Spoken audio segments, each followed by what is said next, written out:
আগে চড়তে হাতি, এখন ফ্লাইওভারের রাস্তা বদলে যাচ্ছে, সিমও থাকছে।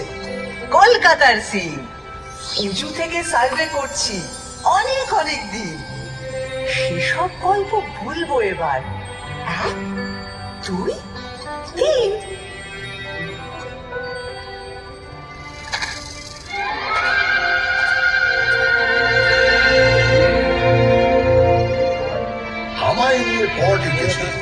এখন হচ্ছে মিম। বয়স হলো 300 400 হাজার খানেক থিম। কি বলবে আর কি বলবে না, যদিও মেয়েটা ভালোই চেনা, তবু নিজেও ঘুরতে এলাম, দুজন মিলে থিম।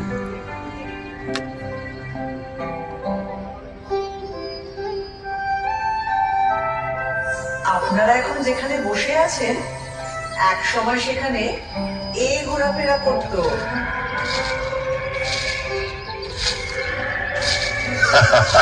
কোথায় জুরাসিক পার্ক আর কোথায় পার্ক স্ট্রিট। এখান থেকে শুরু করলে মোবাইল ফোনে আসতে আসতে 52 এপিসোড লেগে যাবে। তার চেয়ে একটা চেনা জানা ব্ল্যাক এন্ড হোয়াইট দিয়ে শুরু করো। তাহলে এটা দিয়ে করি। একটা গাড়ি সা করে বেরিয়ে এলো 38-এর 2 এলগিন রোডের বাড়ি থেকে 1941 সালের 16ই জানুয়ারি রাত্রে, এবং সোজা ঢুকে পড়ল বাঙালি রাস্তার ভেতর। না না না না না, নেতাজি সুভাষচন্দ্র বসু তার আগেই কলকাতার আত্মায় ছিলেন। উনি তো 1930-এ কলকাতার মেয়র হয়েছিলেন। কংগ্রেসের প্রেসিডেন্ট হয়ে তিনি ভারতেরও আত্মায়। তবে ব্রিটিশদের চোখে এক মন ধুলো দিয়ে ওই মহান নিষ্ক্রমণ, 3-4 রকম ছদ্মবেশ, একেবারে থ্রিলার। তার উপরে আক্ষরিক অর্থেই তিনি মৃত্যুহীন। এরকম সুপার হিরো কলকাতা আর পায়নি।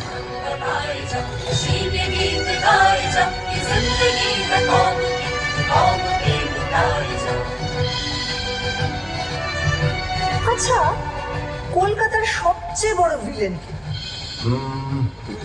আমি একজনের কথা বলবো যার কোনো নামই নেই। নামই নেই মানে? 1989 সালে 6 মাস ধরে রাত্রে রাস্তায় শুয়ে থাকা 13 জন গৃহহীন মানুষকে পাথর দিয়ে খুন করে কেউ একজন।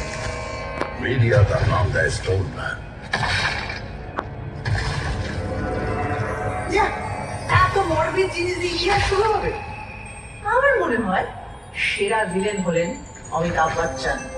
অমিতাভ বচ্চন কেন? বারে, তিনি কলকাতায় চাকরি করলেন, নাটক করলেন, আর সিনেমাটা কিনা মুম্বাইতে গিয়ে করতে হলো। কি হতো বাংলা সিনেমার নায়ক হলে? সে তো ক্লিফ রিচার্ডও ছোটবেলায়। কলকাতার ইতিহাসে জল জল করছে সেই দিনটা। ওই শাড়ি কিন্তু ভারতের রাজধানী সরিয়ে নিয়ে যাওয়া হচ্ছে দিল্লিতে। তার আগে 139 বছর ধরে আমি ছিলাম রাজধানী। মার্চে তা দেখে দর্শকের মধ্যে থাকা ব্রিটিশ সৈন্যরা স্টেজে উঠে সব লন্ডভন্ড করে দিল। তারপরের বছর প্রিন্স অফ ওয়েলস কলকাতায় এসেছিলেন, তাঁকে অভ্যর্থনা করা নিয়ে ব্যঙ্গ নাটক। আবার অত্যাচারী পুলিশ কমিশনারকে নিয়ে স্যাটায়ার। ব্যাস, ড্রামাটিক পারফরমেন্স অ্যাক্ট, সেন্সরের খাড়া। শোনো শোনো, যার সেন্স বেশি তার পেছনে সেন্সর লাগবে। এটা ভালো বলেছ। 1870-এ যখন জেমস হিকি এখান থেকে প্রকাশ করলেন ভারতের প্রথম খবরের কাগজ দ্য বেঙ্গল গেজেট, সেখানে তিনি লর্ড হেস্টিংসের স্ত্রী লেডি হেস্টিংসের কাজকর্ম নিয়ে অব্দি সাংঘাতিক নিন্দে করে লেখা লিখতেন। আর এখনো লিটল ম্যাগাজিনেরা সমস্ত এস্টাবলিশমেন্টকে নিয়ে সেইভাবেই সমালোচনা করে। সারাদিন প্রতিবাদ, রাগ, অথরিটিকে ব্যঙ্গ, এগুলো পেটে গজগজ করে বলে কলকাতার লোকের লিভার খারাপ। মোটেই নয়, সব লিভার খারাপ নয়। এই হাওড়া ব্রিজ, সেটা তো ক্যান্টিলিভার। 1943 থেকে দাঁড়িয়ে আছে।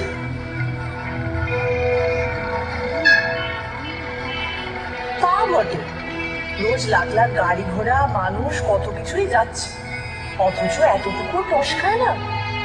এদিকে নাকি গোটা ব্রিজে একটা স্ক্রু নেই। ওই জন্যই যাদের মাথার স্ক্রু ঢিলে তারা প্রায় হাওড়া ব্রিজের মাথায় চড়ে বসে। ওখান থেকে ভিউটা ইমাজিন করতে পারছো? আরে বাবা, আমি পারবো না। বছরের পর বছর ভিক্টোরিয়া মেমোরিয়ালের টমে ডানা মেলে ঠাঁই দাঁড়িয়ে কলকাতার মানুষের প্রেম দেখেছি, খুনসুটি দেখেছি। এদিকে তাকালে একাডেমি অফ ফাইন আর্টসের এক্সপেরিমেন্টাল পেন্টিং, ওদিকে তাকালে রেস কোর্সের ঘোর টাকা ওড়ানো, আবার অন্যদিকে ক্লাবে ক্লাবে কোট প্যান্ট পরা কলকাতায় বাবুদের ইংরেজি আনা। ভিউজ আর নিউজ শেখাচ্ছ আমাকে? তোর নারী নক্ষত্র চিনি, বুঝলে? শুধু চেনো না, ছোঁয়াচ লেগে তুমি আমারই মতো। কখনো হাওয়া দিলে বাই বাই করে ঘোরো, আর কখনো ঘাটের ব্যথায় ঘুরতেই ভুলে যাও।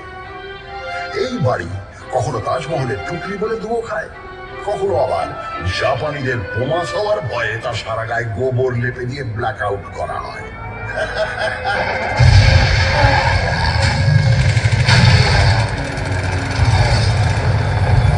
কত হাসির তো কিছু নেই, তোমার মুখে তো কঙ্কালির খোঁজ নেই বাবু।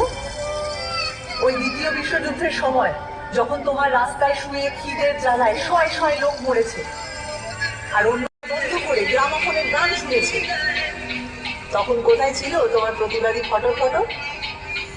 দেখো, যা করার অনেকটাই করা হয়নি, কিন্তু পাড়ায় পাড়ায় লঙ্গরখানা খোলা হয়েছিল, সে তো ঠিক। আর দুর্ভিক্ষটা সরকার, রাজনীতিবিদ, আমলাদেরও তৈরি। স্বয়ং উইনস্টন চার্চিলও সে দায় এড়াতে পারেন না অতগুলো লোকের মৃত্যু, যাদের সম্পর্কে তিনি বলেছিলেন, এমনি না খেতে পাওয়া বাঙালিরা আরেকটু না খেতে পেলে বিরাট ক্ষতি নেই। সেটাও মনে রেখো। এও মনে রেখো, বিজন ভট্টাচার্যের অসামান্য নবান্ন নাটক অভিনীত হয়েছিল এই দুর্ভিক্ষ নিয়ে, এই শহরে। তা অবশ্য ঠিক। 1942-এ তৈরি হওয়া আইপিটি, ইন্ডিয়ান পিপলস থিয়েটার অ্যাসোসিয়েশন, ছিল বামপন্থী শিল্পীদের সংগঠন, যা থেকে কলকাতায় কত মণিমুক্ত জন্ম হয়েছে তার ইয়ত্তা।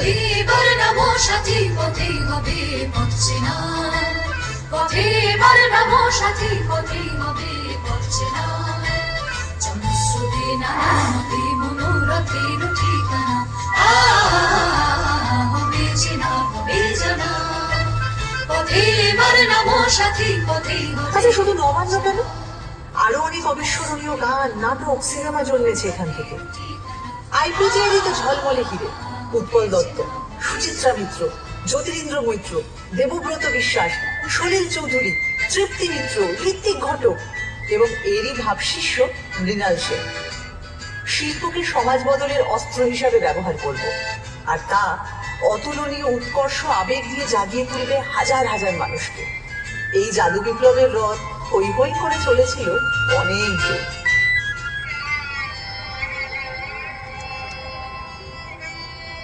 43-এর দুর্ভিক্ষের প্রায় 170 বছর আগে, তখনও তুমি জন্ম। যখন 76-এর মন্বন্তর এসেছিল, সেও তো মানুষেরই তৈরি দুর্ভিক্ষ, ব্রিটিশদের তৈরি দুর্ভিক্ষ। তারা মানুষকে হিংস্রভাবে নিংড়ে খাজনা নিচ্ছিল, ধান জমিতে আফিম আর নীল চাষ করছিল। তখনও পড়ে পড়ে আমার বুকে মরেছে লাখ লাখ অসহায় মানুষ। তোমার ইতিহাস তো জেগে থাকার ইতিহাস, ঘুমিয়ে থাকার ইতিহাস। 19 শতকে বাবুরা যখন কাঁড়ি কাঁড়ি টাকা খরচা করে বেড়ালের বিয়ে দিচ্ছিল, যখন গোলাপ জলে জলসৌর চলছিল, তখন তুমি কেমন ছিলে বাবু? আধা ঘুমন্ত ঘুরেছিলে। আমারে ফ্রড করে প্রাণ কৃষ্ণ কোথায় গেলি? আমারে ফ্রড করে প্রাণ কৃষ্ণ কোথায় গেলি?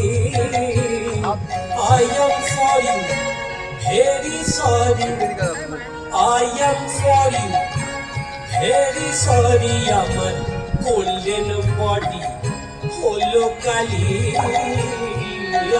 আমারে ফ্রড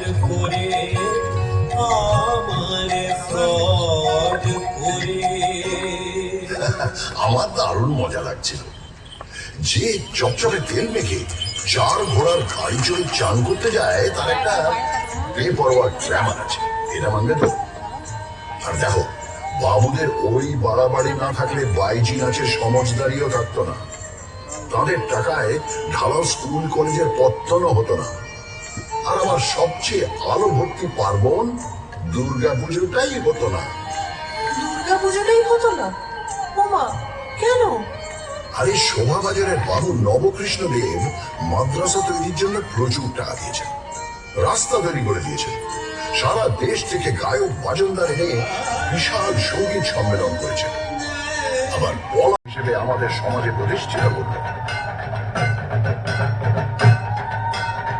এ তো ভারী গোলমেলে ব্যাপার। যে লোক বাংলাকে ইংরেজের হাতে তুলে দিল, সেই লোকই আবার দুর্গাপুজো চালু করলো। একদম। বাংলা ইংরেজদের হাতে কিন্তু যেত না যদি সিরাজউদ্দৌলা 1756 বিশাল বাহিনী নিয়ে আমায় আক্রমণ না করতেন। উনি ইস্ট ইন্ডিয়া কোম্পানির সেনাদের গুড়িয়ে না দিলে ইংরেজরা চট করে একজন নবাবের বিরুদ্ধে ওভারে যুদ্ধে নামত না। যুদ্ধের নাম তো ঠিক, শুধু প্রপার নামগুলো বদলে দিত। ওরা দখল না নিয়ে ছাড়ার জাত নয়।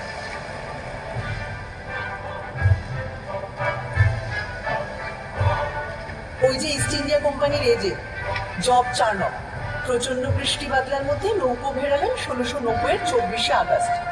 ব্যাস, চাকা গড়াতে শুরু করলো। তোমার ইতিহাসেরও শুরু। ভুল, তোমার কথাটা সম্পূর্ণ ভুল। চার্নক আসার অনেক আগেই কবি কঙ্কন মুকুন্দরাম আমার কথা লিখে গেছেন। তারও আগে 1495 বিপ্রদাস পিপিলাইয়ের মনসামঙ্গল কাব্যেও আমি আছি। শ্রাবণ ও রায়চৌধুরীদের পরিবার ব্রিটিশরা আসার অনেক আগে থেকেই কলকাতার জমিদার ছিলেন, তাই ইতিহাসটা ওখান থেকে শুরু নয়। আর 2 নম্বর ভুল হচ্ছে, চার্নক এসে যে চাকাটা খারাপ রাস্তায় গড়ালো তাও কিন্তু নিশ্চিত নয়। রামমোহন রায় সতীদাহ বন্ধ করলেন ঠিকই, কিন্তু অত বড় কাজটা কি করতে পারতেন যদি লর্ড বেন্টিঙ্ক না সাহায্য করতেন? মাইকেল মধুসূদন দত্ত কি বাংলা কাব্যের বাঁক বদল ঘটাতে পারতেন যদি মিল্টনের প্রভাব না পড়ত? অত্যাচারী ব্রিটিশকে গুলি করার পর আত্মঘাতী হয়েছেন বিনয়, বাদল, দীনেশ। তোমার এক বিখ্যাত ব্যারিস্টার চিত্তরঞ্জন দাস, যার কাপড় কেচে আসতো প্যারিস থেকে, নিজের সব ইউরোপীয় পোশাক তুলিয়ে দিয়ে খাদি ধারণ করেছিলেন। আর তিনি আলিপুর বোমা মামলায় যাকে ছাড়িয়ে এনেছিলেন, সেই অরবিন্দ ঘোষ তো ছিলেন পোয়েট অফ পেট্রিয়টিজম। আরে বাবা, তুমি বিপ্লবী সংগঠন অনুশীলন সমিতির শহর। ভারতবাসী আমি হাসি হাসি করব ফাঁসি, দেখবে ভারতবাসী। একবার বিদায় দে মা, ঘুরে আসি। একবার বিদায় দে মা, ঘুরে আসি।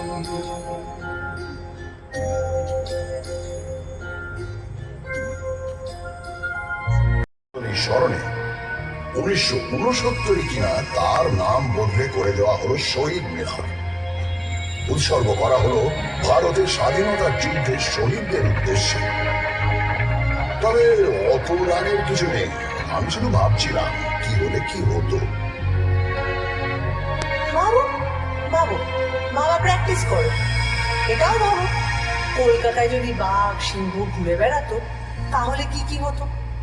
আরে কলকাতার বাঘ তো বিখ্যাত, বাংলার বাঘ তো কলকাতাতেই থাকতেন।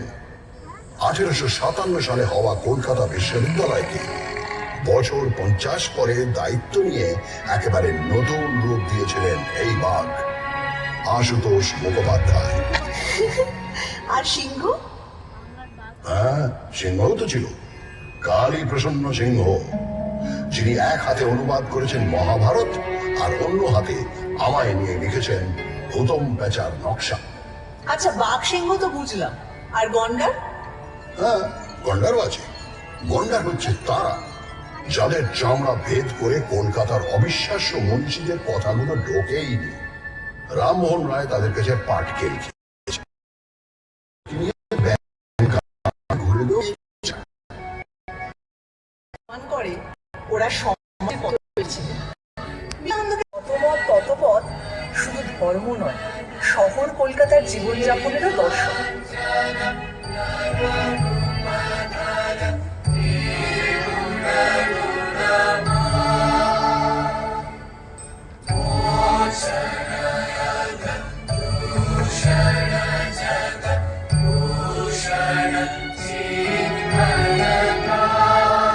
আরে রবীন্দ্রনাথ ঠাকুরকেও কম সইতে হয়নি। তার লেখা সব নাকি আবছা, আর তিনি শান্তিনিকেতন স্থাপন করেছেন হাবিজাবি উদ্দেশ্য নিয়ে। কিন্তু তার নোবেল প্রাইজ এখনো আমার অহংকারের প্রথম পংক্তি।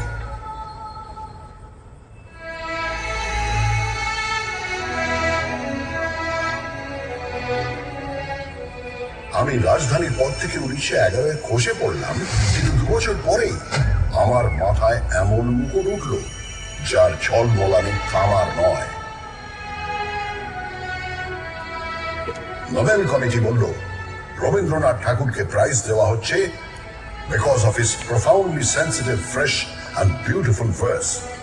প্রথম ভারতীয় নোবেল পেলেন। সত্যি ভাবা যায় না বলো, একটা শহর থেকে 6 জন নোবেল লরিয়েট এবং 5টা আলাদা ক্ষেত্রে কাজের জন্য। 1902-এ পেয়েছেন রোনাল্ড রস চিকিৎসাবিদ্যার জন্য। 1930-এ ফিজিক্সে নোবেল পেলেন সিভি রামন।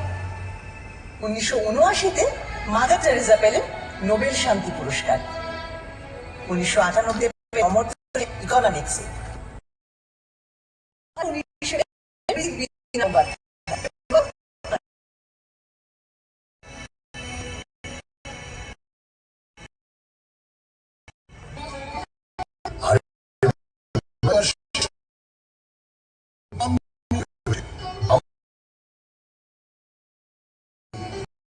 চন্দ্র বসু, যিনি উদ্ভিদ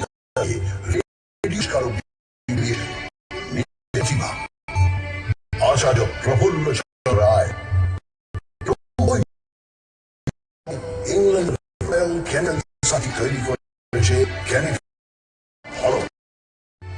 তারপর বলি প্রফেসর সত্যেন্দ্রনাথ বসু, যিনি বোস আইনস্টাইন স্ট্যাটিস্টিক্স এর পুরোধা, যার নামে বোসন কণা। এখানেই শেষ নয়, আরো আছে শ্রী প্রশান্ত চন্দ্র মোহলানবিশ, যিনি ভারতীয় স্ট্যাটিস্টিক্স চর্চার জনক, প্ল্যানিং কমিশনের অসামান্য কারিগর, যার জন্মদিন এখন ন্যাশনাল স্ট্যাটিস্টিক্স ডে। তাই তুমি থামো তো, এত বিজ্ঞানীদের মেলা বসে গেছে যেখানে, সেটা কিন্তু অবৈজ্ঞানিক হুজুগেরও আঁকড়া। 1857 সাল কলকাতা এলো মরা ফেরার হুজুগ। কেউ বলল এবছর যত লোক মারা গেছে তারা সবাই কালী পুজোর রাতে ফিরে আসবে। কেউ বলল না না না না না, গত 10 বছরে যত লোক মারা গেছে তারা সবাই 15ই কার্তিক ফিরে আসবে। সারা শহরে হইচই পড়ে গেল। প্রচুর লোক অপেক্ষা করতে লাগলো তাদের মৃত আত্মীয়দের জন্য। গানও বাঁধা হলো, মরা মানুষ ফিরে এসেছে, দেখে এলাম রানাঘাটে ভাসতে ভাসতে আসছে, গলা সরু, পেট মোটা, জল হয়েছে সোনা, ইত্যাদি ইত্যাদি। হ্যাঁ, কিন্তু 1979 আমেরিকার পাঠশালায় স্কাইল্যাব নাকি ভেঙে পড়বে। সবাই ভাবলে আকাশের দিকে তাকিয়ে হাঁটে, কেউ হেলমেট পরে সারাদিন ঘুরত। স্কাইল্যাবের টুকরো অবশ্য কয়েকটা পড়েছিল। কলকাতা দেখছে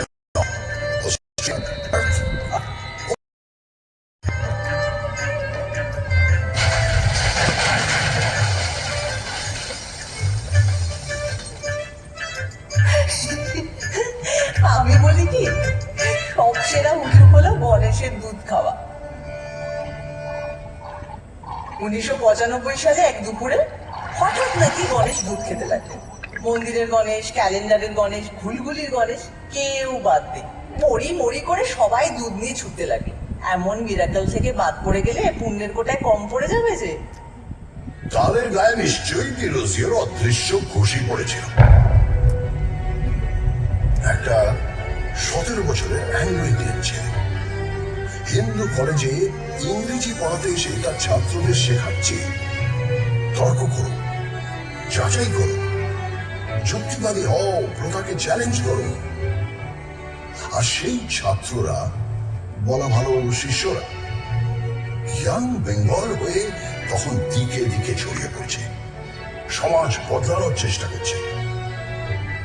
এও তো এখানেই হয়েছিল। তারা যেরকম গোড়া ব্রাহ্মণদের ঝাঁকুনি দিয়ে সমাজটাকে শোধরানোর চেষ্টা করত, 70-এর দশকেও একদল ছেলেপুলে নকশাল আন্দোলনের মাধ্যমে সেরকমই একটা ধাক্কা দেওয়ার চেষ্টা করল। কিন্তু বুলেট আর বোমার প্রতিক্রিয়াও ভীষণ মারাত্মক। আর তখনকার রাজনীতিও ছিল অনেক গোটা চলা। রাত্রি জুড়ে বোমা আর পুলিশের জিপে নতুন মুখোশে দাঁড়াবে।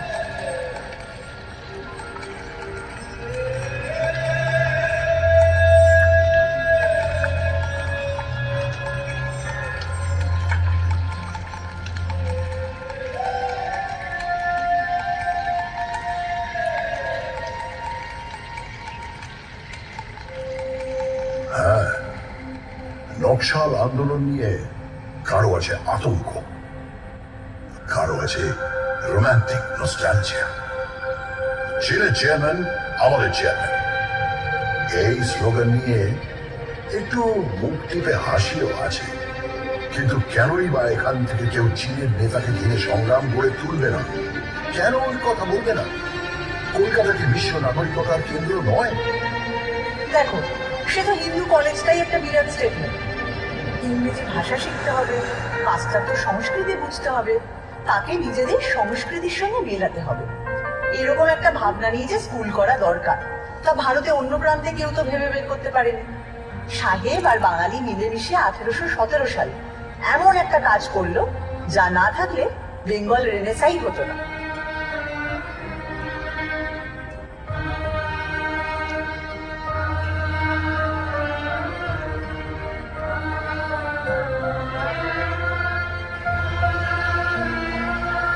রেনেসাঁর কথা ভাবলে সত্যি দাঁত লেগে যায়।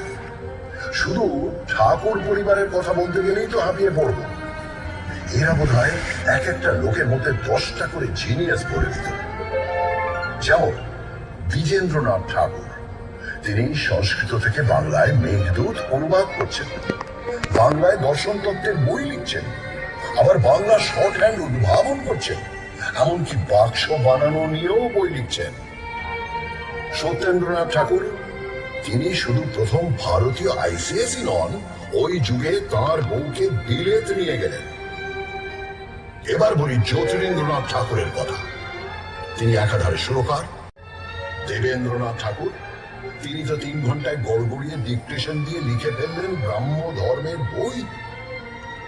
গগনেন্দ্র, তিনি নিজের ছবির ব্যাকরণ তৈরি করতে পারতেন না, অথচ সাহেবরা তাঁর ছবির মধ্যে খুঁজে পেত খাঁটি ভারতীয়ত্ব। এই বিশেষ, এই আহরণ হজম করার ক্ষমতা, এ জিনিস আমার মজ্জায়। ঠিক বলেছ, সত্যজিৎ রায় প্রাচ্য ও পাশ্চাত্যকে সমান মুগ্ধ করেছেন। আর এই জন্যই 1992 সালে তিনি পেলেন লাইফ টাইম অ্যাচিভমেন্ট অস্কার পুরস্কার।